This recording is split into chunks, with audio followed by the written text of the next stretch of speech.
This is the third video from chapter 5th, Coal and Petroleum, class 8. In our previous video, we taught resource or conservation of resource. In this chapter, we start topic fuel.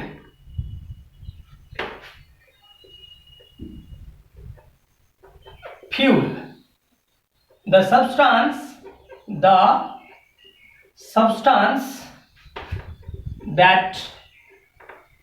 after burning emit heat and light, known as fuels, or the substance which is used by human beings to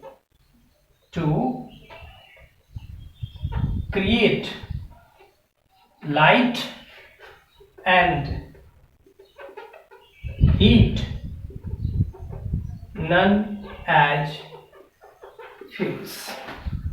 ऐसा पदार्थ जो पदार्थ जलाने के बाद उष्मा release करता हो, हीट रिलीज करता हो, उसी सब्सटेंस को हम लोग फ्यूल बोलते हैं. और ऐसा भी कह सकते हैं कि the substance which is used by human beings to create light and heat, to run different types of machines, to doing different types of works, known as fuel. Example, coal, petroleum, wood, natural gas,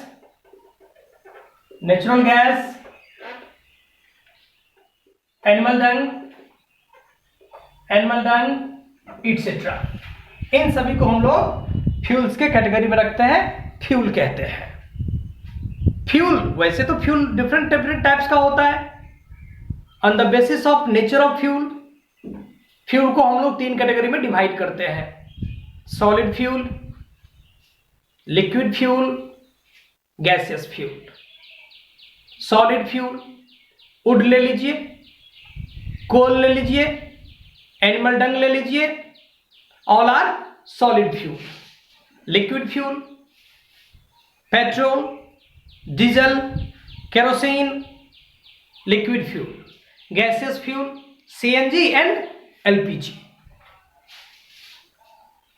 ये हो गया on the basis of nature of fuel, on the basis of states of fuel के आधार पे fuels को 3 category में हम लोग categorised किए. इसी में हम लोग देखते हैं fossil fuel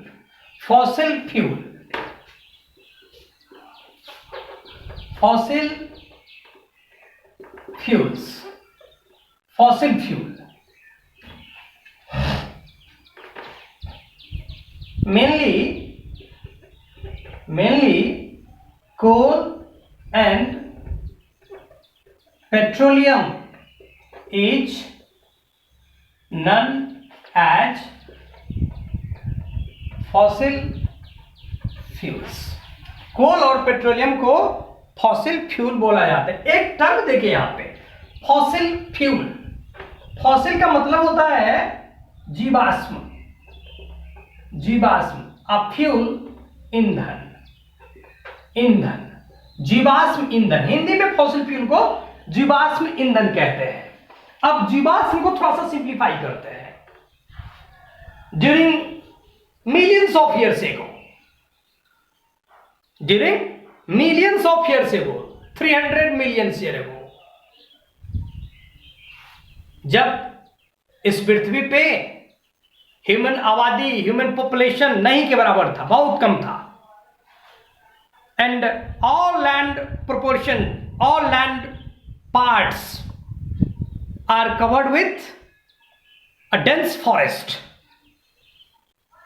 millions of years ago, 300 millions year ago धरती का बहुत सारा पोर्शन जो कि एक डेंस घने जंगल से आच्छादित था, भरा हुआ था, due to different types of natural disasters. और इस नेचुरल डिजास्टर्स में हो सकता है a huge massive earthquakes, volcanic eruptions, landslides, floods, tsunamis etcetera, बहुत कुछ हो सकता है। उसके आने के चलते इस लैंड भूभाग पे कॉन्टिनेंटल रीजन में जो भी फॉरेस्ट था, वो फॉरेस्ट इस डिजास्टर्स के चलते धरती के नीचे जाके वरिड हो गया, दब गया। और धरती के नीचे जाके दबने के कारण सैंड पार्टिकल्स, मड वगैरह, रॉकी सब्सटेंस उस पे आ जाने के कारण धीरे धीरे वो प्लांट्स, वो फॉरेस्ट एक लंबे समय तक दबे रहने के चलते उनमें जो ऑर्गेनिक इनऑर्गेनिक सब्सटेंस था, वो सारे के सारे सब्सटेंस धीरे धीरे धीरे धीरे दूसरे फॉर्म में चेंज हो गया due to high pressure and temperature के चलते। और फिर वही प्लांट्स चेंज करके कोल में कन्वर्ट हो गया। ये हुआ कॉन्टिनेंटल रीजन में। इस प्रकार से फॉर्मेशन हुआ कोल का। एक नजर पेट्रोलियम को देखिए।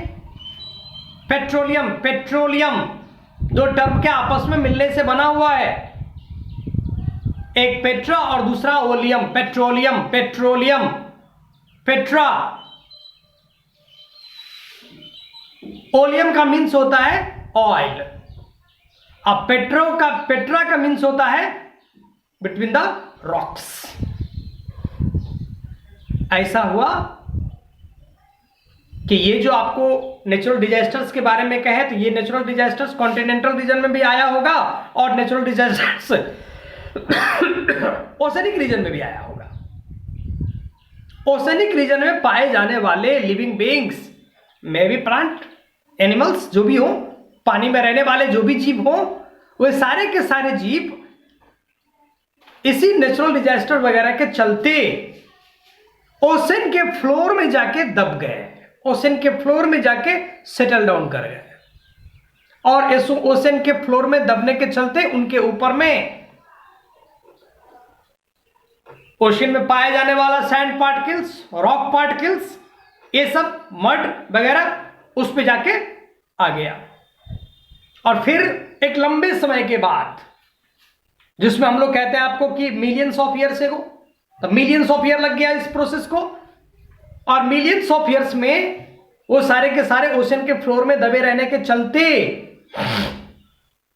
तो ऐसा था कि ओशन के फ्लोर, ओशन का हाइट, उस पे पानी और उसके ऊपर से सैंड पार्टिकल्स, रॉक पार्टिकल्स वगैरह वगैरह, उसके बीच में फंसे होने के चलते समय बढ़ता गया और वही चेंज करके पेट्रोलियम में कन्वर्ट हो गया, पेट्रोलियम बन गया।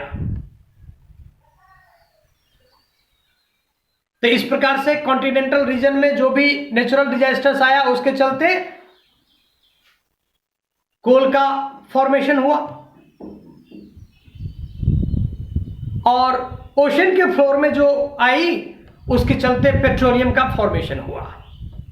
यह प्रोसेस, जिस प्रोसेस के चलते कोल और पेट्रोलियम का फॉर्मेशन होता है, वो प्रोसेस कहलाता है carbonisation. A process by which coal and petroleum are formed under the earth, beneath the earth, is termed as carbonization. But time period during which this process occurs is termed as carboniferous period. दो बातें हैं इसमें।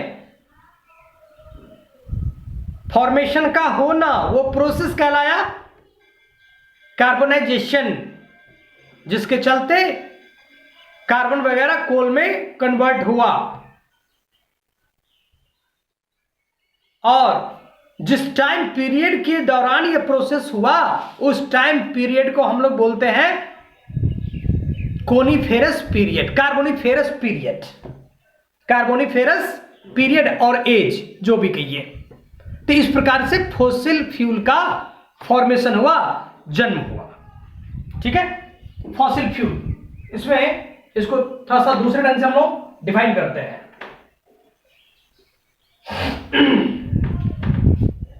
due to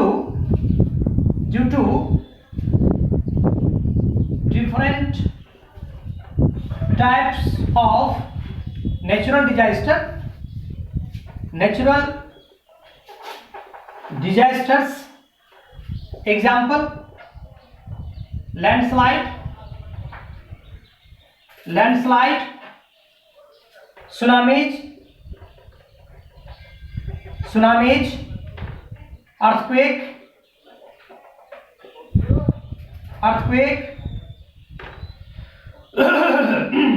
floods, etc. All plants and animals worried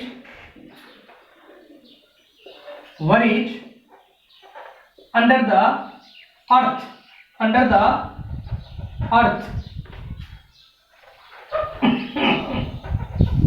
or in ocean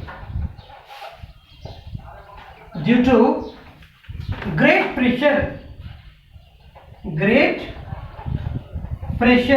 and temperature. It changes into coal and it changes into fuels. This fuel is due to different types of natural disasters, example landslide, tsunamis, earthquake, etc. All animals buried under the earth or in ocean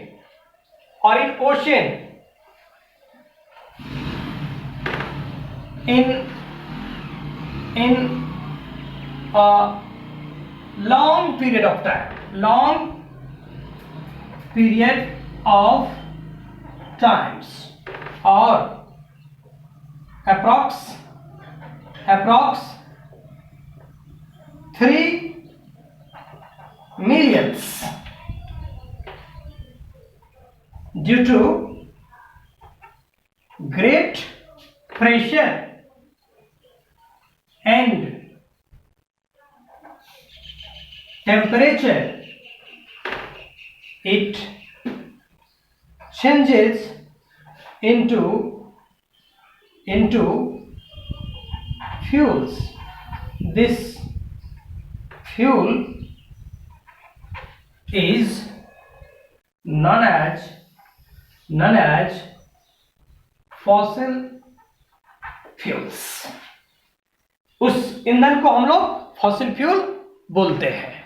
ये तो थी fossil और fossil fuel किसे हम लोग बोलते हैं। इसके बाद अब हम लोग अपने चैप्टर में इन करेंगे और यहां से हम लोग देखेंगे coal and petroleum but in next videos. Thank you.